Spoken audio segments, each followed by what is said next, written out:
não parar, não precipitar e não retroceder. Então dizer para esse cara, sabe quando nós vamos parar? Nunca. Nunca na sua porca vida. E aí pessoal, tranquilo? Então se inscrevam no canal, comentem, curtam, compartilhem. Isso ajuda bastante nosso canal. Quem quiser ajudar a gente de outra forma, os links estão aí na descrição do vídeo. Temos Apoie-se, tem um apoio coletivo e também quem quiser ser membro ou participar da nossa vaquinha. Sigam nas redes sociais, os links estão aí na descrição do vídeo. Então é isso aí, sempre com Deus, pátria, família e liberdade por um Brasil melhor. Valeu pessoal, fiquem com Deus.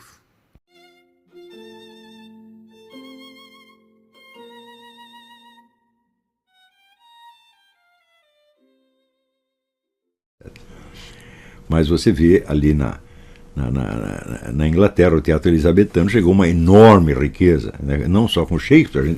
Claro, o panorama é praticamente monopolizado pela figura gigantesca de Shakespeare, mas havia muitos outros autores de primeiríssima ordem, como Christopher Marlowe, John Ford, Ben Jonson, muitos, né? Eu recomendo a leitura do teatro elizabetano para você ver que a riqueza. O Shakespeare não surgiu do nada, ele surgiu de um ambiente em que o teatro estava numa efervescência. E o teatro, evidentemente, explorava o quê? Dramas humanos e emoções humanas. Né?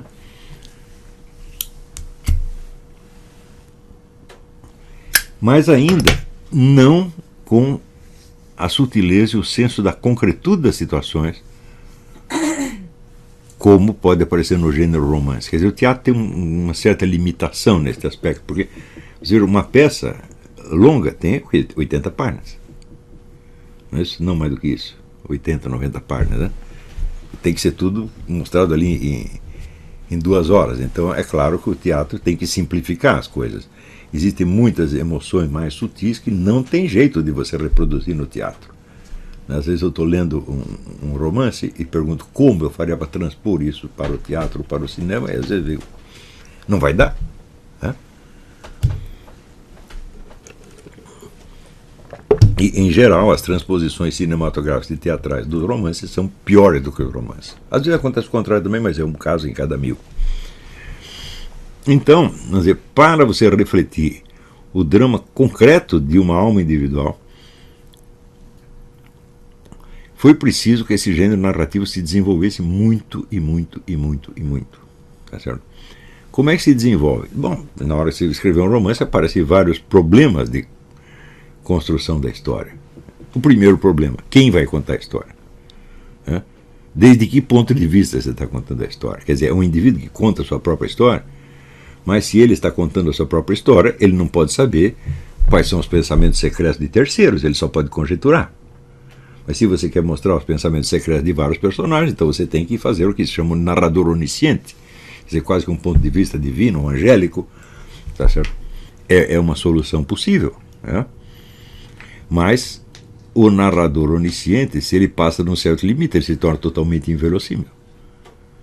Então a narrativa na primeira pessoa tem problemas, a narrativa pelo narrador onisciente também tem problemas. Bom, então nós podemos contar a história do ponto de vista de vários personagens. Eu digo, muito bem. E onde você unifica tudo isso? Tem vários personagens, cada um contando a sua história, tá certo? Então, não chega a formar um drama, propriamente dito. Articular tudo isso é muito difícil. Ou seja, todas as técnicas que você tenta usar para narrativa, todas vão dar problema. E o gênero do romance consiste justamente em resolver esses problemas. E contar uma história de maneira que o leitor acredite e sinta o que está acontecendo. Na medida que ele sente e acontece, ele se torna consciente daquelas situações como possibilidades humanas. Está entendendo? Por exemplo, no Ilusões Perdidas do Balzac, o garoto que vem do interior e que quer fazer uma carreira de escritor também em Paris. Tá certo? Então ele olha a cidade como se fosse o campo que ele vai conquistar, como se ele fosse Júlio César conquistando uma cidade. E todo o drama que se desenrola. Ou, por exemplo, a história do Raskolnikov no Crime e Castigo. Ela poderia ser narrada na primeira pessoa? Não. Porque muito da conduta do Raskolnikov é baseado no auto-engano e na ilusão. Então ele não poderia contar a sua história com honestidade. Quer dizer, o autor teria que ser muito mais engenhoso do que Dostoiévski para ele contar uma história pela boca de um sujeito que está se enganando a si próprio e fazer com que o leitor de fora perceba o auto-engano do próprio narrador. Né? Seria muito difícil de fazer. O Faulkner faz isso. Né? Faulkner faz isso, o Jacob Wasserman faz isso, mas é dificílimo de fazer. Né? Então, isso quer dizer que lendo os grandes romances, e lendo com toda a seriedade humana que isso implica, você desenvolve dentro de você esta superfície, como esses espelhos nos quais aparece a imagem dos outros. Então, conhecendo inúmeras situações possíveis, você tem, por assim dizer, um prisma pelo qual você percebe as situações reais de maneira muito mais correta, concreta e realista do que se você não tivesse essas coisas. Né? Portanto, você está habilitado a compreender a alma alheia. E a partir daí você começa a entender o que é amor ao próximo. Né? Sem isso, meu filho, é só besteira. Né? Você acha que amor ao próximo é contribuir para a campanha da fraternidade ou passar sermão para a pessoa, tá certo? Você para de beber, essa coisa toda, né? Chega para Roberta Close e diz: seja homem, meu filho, né? Então, isso quer dizer que a introdução deste fator religioso no Brasil das últimas décadas piorou essa situação de uma maneira dramática. E é impossível você deixar de ver que isto foi grande parte da responsabilidade das igrejas evangélicas. Por quê? Porque elas já tinham este problema aqui nos Estados Unidos, de onde elas vieram. Isso são coisas características não do protestantismo em geral, mas do protestantismo americano em particular. Eu recomendo, sob este aspecto, a leitura de um livro chamado Anti-intelectualismo nos Estados Unidos. O autor é um historiador chamado Richard Hofstadter.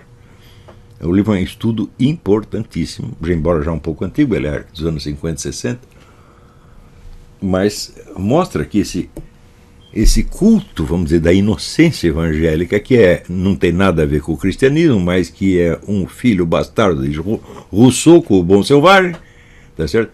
Isto entrou profundamente na sociedade americana, especialmente nos Estados do Sul,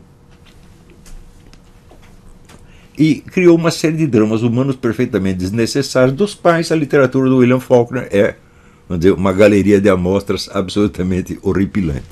Né?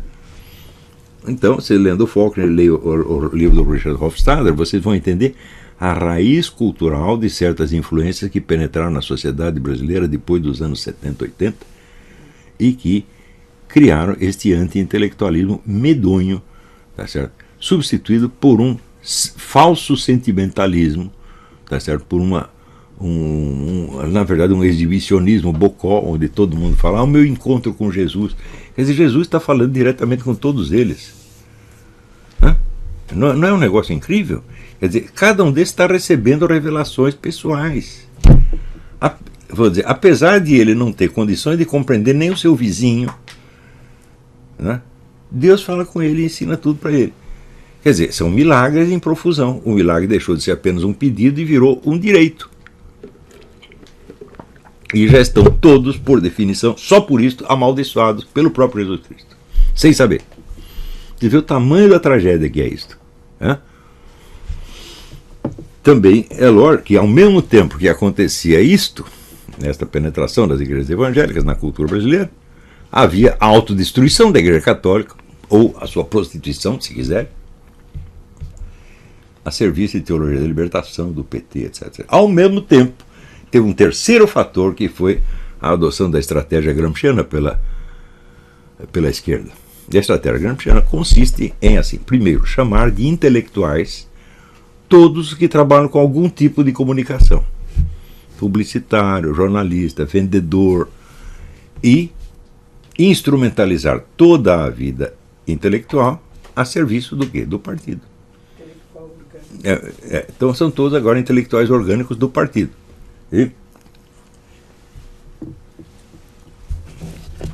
então, a conjunção desses três fatores, a autodegradação da Igreja Católica, a entrada do anti-intelectualismo americano por via das igrejas evangélicas e a adoção da estratégia gramsciana pelo PT, isso destruiu a alta cultura. E destruir a alta cultura é a mesma coisa dizer, destruiu a autoconsciência, meu Deus do céu. O que o neguinho pode fazer sem autoconsciência? Que problema ele pode resolver? Isso é impossível. Quer dizer, é uma coisa de uma impotência tão grande. Quando eu vejo as discussões públicas do Brasil, eu falo, meu Deus, se reúne todas essas pessoas, elas não conseguem resolver nada.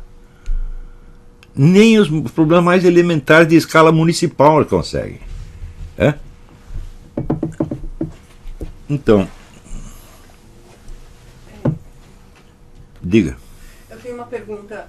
Se a linguagem não tivesse sido destruída, o instrumento para destruir a linguagem seria o desaparecimento dessa literatura. A destruição da linguagem é a próxima fase, e foi a destruição da linguagem que derrubou essa possibilidade de autoconsciência. Sim, a destruição da linguagem, mas não só isso, porque não é o que se trata aqui não é de desenvolver a linguagem, mas de desenvolver a consciência de situações. Agora, por isso mesmo, existe um quarto fator de degradação, que foi, à medida que a atividade intelectual foi monopolizada pelas universidades e todos os departamentos de letras foram tomados por uma concepção linguística da literatura, aí acabou mesmo. Porque as obras passam a ser, como dizem eles, construções linguísticas. Eu digo, olha, para você dizer que um romance é uma construção linguística, é porque ele nunca ouviu falar de um treco chamado verbum mentis, que é uma consciência interior que ainda não é uma fala, mas que apreende as coisas melhor do que a fala. A fala traduz de maneira imperfeita o verbum mentis. A fala não traduz diretamente as coisas. Não é isso? Então, existe a apreensão dos fatos, existe aquela síntese imaginativa, existe uma consciência interior das coisas. E uma parte minúscula dessa consciência interior você consegue dizer, ou dizer em termos literários. Então, você veja, o peso desses quatro fatores é para destruir qualquer cultura. E destruindo a cultura, destrói a consciência. Destruindo a consciência, você destrói o quê? A capacidade de ação, evidentemente. Não é isso? Então, simplesmente não há nenhuma possibilidade de esperança no Brasil, exceto levantar de novo a alta cultura, entendida a alta cultura como cultura da alma. Não é cultura dos instrumentos linguísticos, não é um adorno, não é um enfeite, também não é um instrumento. Você, quando está lendo grandes obras de ficção, você está formando a sua alma, você está montando ali os espelhos, a superfície de reflexão que vão captar as situações exteriores e assimilá-las como se fossem suas. Então você tem pela primeira vez essa identificação com o próximo. E sem identificação, que amor existe? Existe só estereotipagem, tá certo? E pose. Então, eu digo para vocês, este anti-intelectualismo religioso que entrou na alma brasileira, isso está destruindo as almas.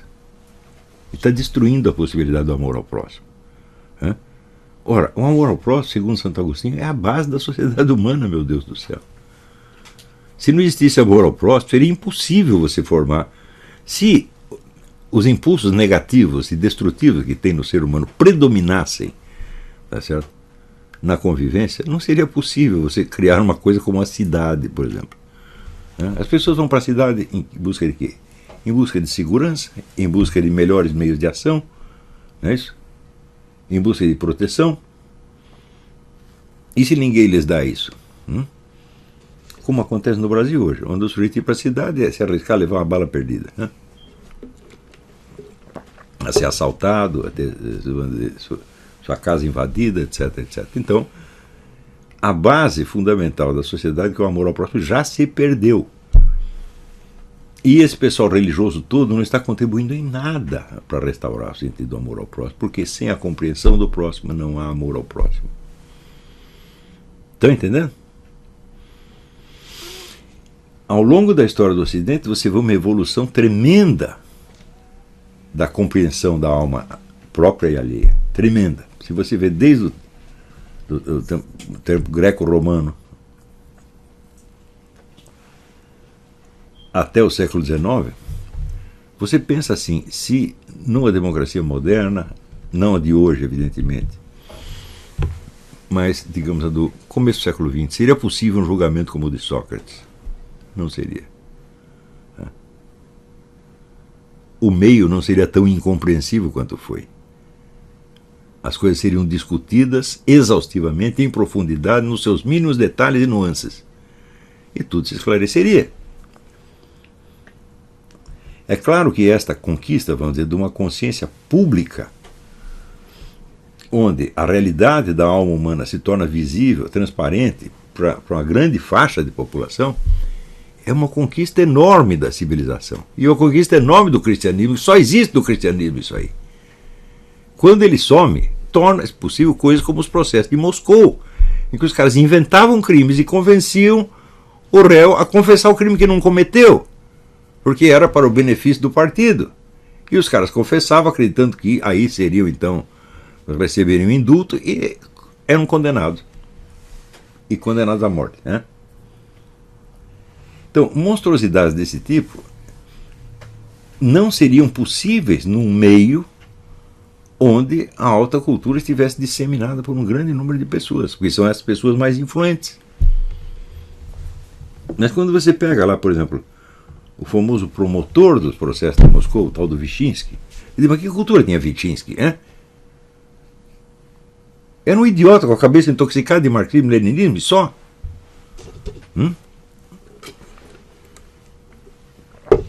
E você pensa assim, que cultura tinha, vamos dizer, a classe dirigente soviética naquela época?